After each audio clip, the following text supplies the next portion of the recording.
What's going on, guys? Welcome back to another episode of the Clippers Latest, where we talk all things LA Clippers. Quick, fast, and to the point. I'm your host with the most, Brandon Goggins. How do we do today? Um, Keep it plain and simple. We lost again. I believe we've lost 8 out of our last 9 games. Is that correct? Somebody correct me if I'm wrong.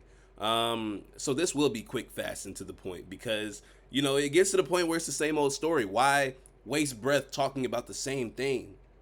What good is that gonna do me? You know what I mean? So we're gonna get straight into it. Before we get into it though, make sure you hit the like button and consider subscribing if you're new here. It's been a rough patch, man. I've said this in a video before. I apologize to any new viewers that are trying to join Clip Gang or Don't Bang.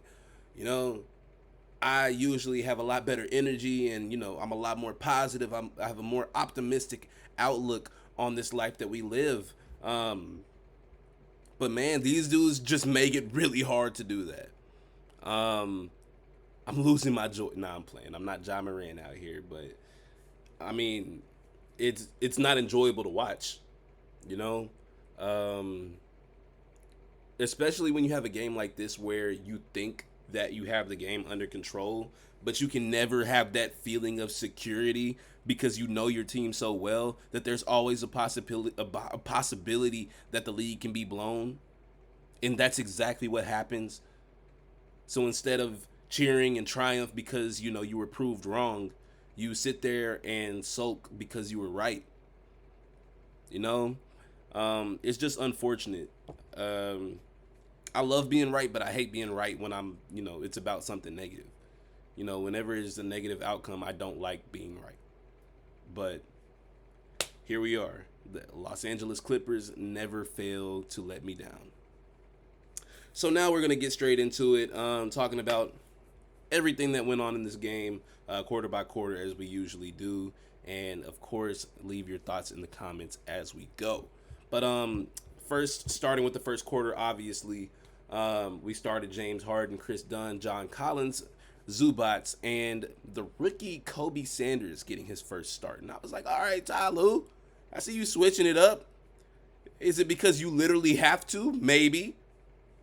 But I like it nonetheless. The Sixers, they rolled out Tyrese Maxey, VJ Edgecombe, Dom Barlow, whoever that is, Andre Drummond, and good old Paul George making his return. And fittingly, Paul George's first shot of the night, which was the first basket of the night for either team, was a three-pointer, and it was in James Harden's face. And I was like, oh, Lord, here we go. Here we go. Jesus, take the wheel, man. It felt like he was ready to hoop, not just, in general, but specifically on us. Thankfully, that didn't happen. Well, I don't know what I'm saying. Thankfully, we lost. Anyways, after he scored that, Harden started to cook. He got his 28,000th career point for his first bucket. So shout out to the beard on that because I think that he can reach 30K before it's all said and done, man. If he hangs on a couple more years, I think that it's feasible. I think he can definitely do it. And then finally, for the first time in like 3 games, we got the start that we needed. The Sixers, they scored the first 5, and then we went on a 14-0 run. Harden capping that off with a 3-point that forced the Philly timeout. And if you think about it, it was somewhat of a revenge game for Harden too. I know it's been a couple of years since he's been on the Sixers, but anytime he goes back there, I assume that there's some type of chip on his shoulder. So he was locked in from the very jump. He was in double digits in the first quarter, being very intentional with every possession, trying to set the tempo. I really liked that. He even, blocked somebody. I was like, James Harden locking in on D, like, let's go. They tried to call him offensive foul after he, blocked it and then got it, but dude just tripped on his, Harden didn't do anything. He tripped. So we got the ball anyway. Philly tried to make a push, but Harden was just not going for it at the moment. He hit another 3 to get him to 15, and then a simple layup to make it 17. He was in his bag early, and I was like, oh, yeah, this is the one. That's the one. Um, Second quarter, um, we had most of the second unit out there. We had Cam Christie, Bogey, Batum, and Zubats out there with Chris Paul, who was making his return to the floor after some DNPs the last few games. Batum hits the first three of the quarter, which was very nice to see. It was very reassuring. And then CP3 gets called for a foul after Andre Drummond flopped like he got hit by a semi truck, bro. Like it was a rebound, and Chris Paul was trying to get the rebound. So he gave Andre Drummond like a little friendly shove. You know what I mean? Like it wasn't nothing. And then here go Andre Drummond over here falling all over the place. Like, come on, bro. You are double the size of Chris Paul, bro. He did not push you that hard. I know that Chris Paul is known for a few cheap shots, but come on, bro. But he got called for the foul regardless, so there's that. And I ain't gonna lie, that unit was somewhat struggling without Harden. You know, they were. Luckily for us, though, the Sixers, they were struggling without Maxey on the floor.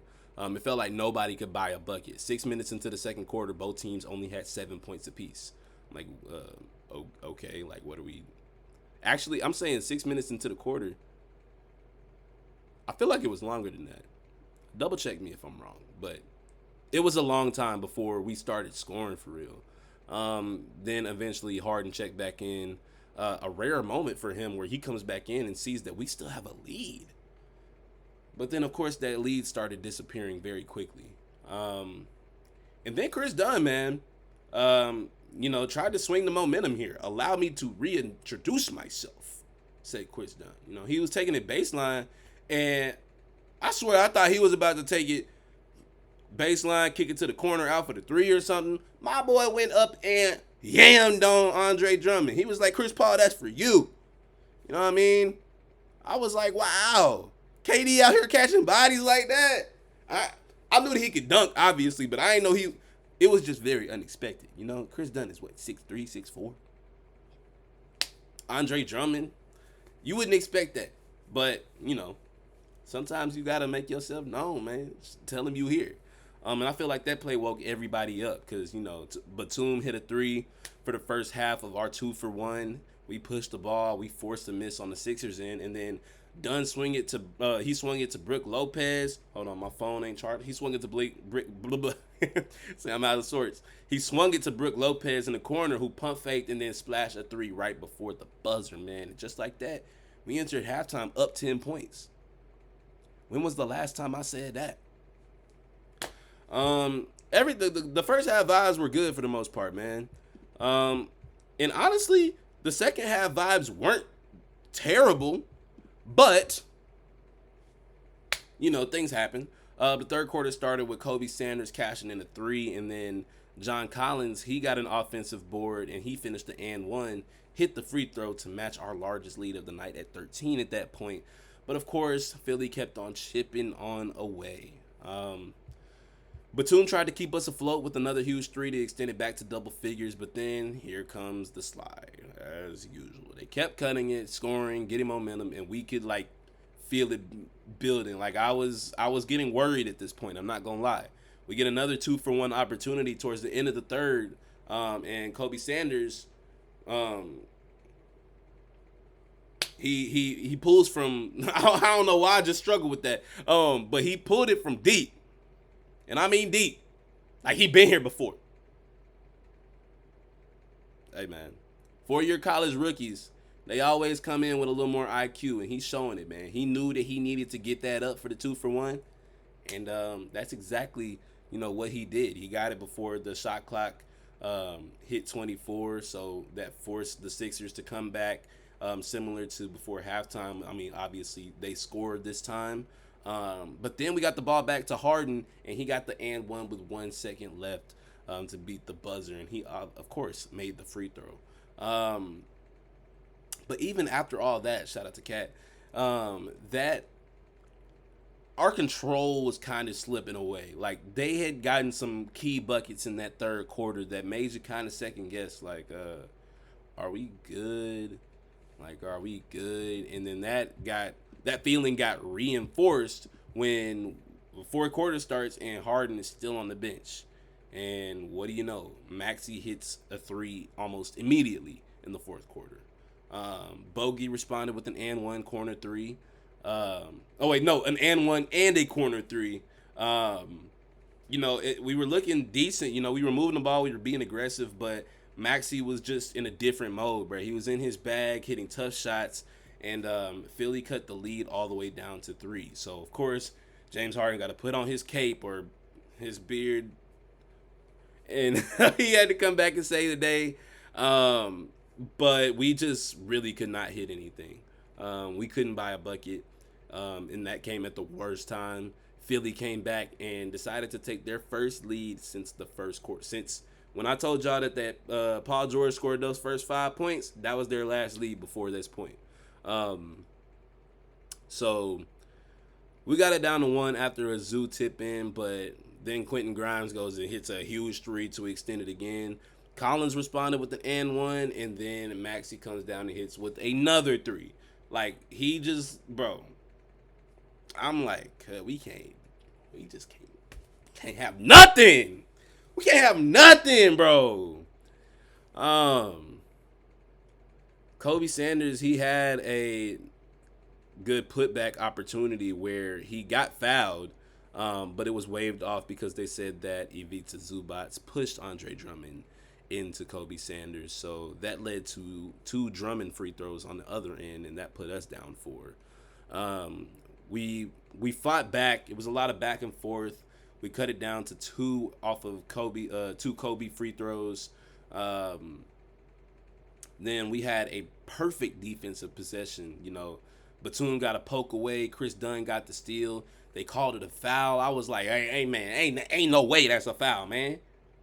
You know what I'm saying? Because at this point, I thought we were down and out.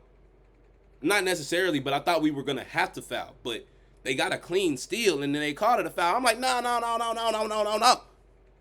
So then Ty Lue was like, no.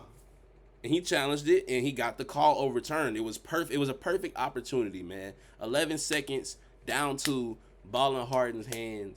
We get a decent look. He missed the shot. But then the ball rimmed back to him. He finds it in the corner. And he missed again, bro. It was so brutal. That just hurt my heart thinking about it all over again, man. I really wanted him to hit one of those shots. I mean, the first one, I was like, all right, because it was a little contested. But he's hit that's not a problem for him. And it wasn't too far off. And then when I saw it, go back out and he was able to get it and get another opportunity, I was like, it was written. And it was written that we lost because it did not go in. And yeah, bro, 2 back-to-back games where we had a chance to make something shake and we just did not capitalize on it, man. Another game where it should have never came down to the last shot, to be quite frank. We led for a smooth 90% of the game, and we still let it slip away. So what does that say about us? I don't know. We just can't finish games. We just can't finish games, bro. To make matters even worse, Paul George didn't even hoop for real. He had 9 points. 2 for 9 shooting. He wasn't the issue. The issue was Tyrese Maxey, who had 39 points. James Harden, the young protege from the Philly days, is the one who crushed our souls, man. Storybook ending. Like, you can't make it up. Shout out to Tyrese Maxey, man. I think that he's having a phenomenal year. I think he's having a career year. I expect him to be on the All-Pro team. But we didn't have to let him hoop on us like that, bro. But he did. Harden, he had 28 on a bad game, which I feel like says everything.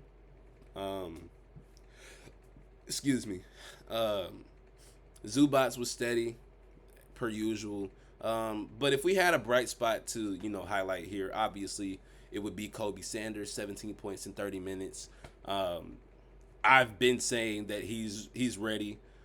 He needs more minutes. hopefully Tyronn Lue sees that.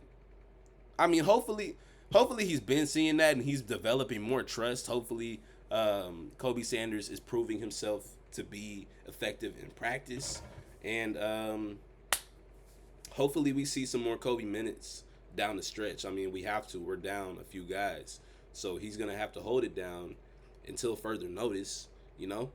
Um, I guess if there is another bright spot, we got 3 days off before Orlando. We need all the rest that we can get. Every day counts. Um, there is a possibility that Paolo Banchero and Mo Wagner might miss that one. We don't know for sure. Mo Wagner more likely to. I'm not sure about Paolo. But regardless, the Magic are a gritty, deep team. And regardless of who they got on the floor, we got to come up with something more than what we brought in the fourth tonight. You know, be prepared for anything. I'm gonna get on up out of here, but of course, y'all let me know what you guys think in the comments below. Um, like I said, same stuff, different story, man. Wait, no, same stuff, different day. Uh, it is what it is, man. Um, like I can't do anything but smile through the pain, bro. Because pain is all I know. Pain is all I show. But like I said, I'm gonna get on up out of here. Y'all be easy. Y'all stay sleazy. Make sure you hit that like button if you enjoyed the video or enjoyed it to the best of your abilities, at least, you know. And if you're new here, consider subscribing. Clip gang or don't bang. But catch y'all in the next one. Y'all take it easy. Peace.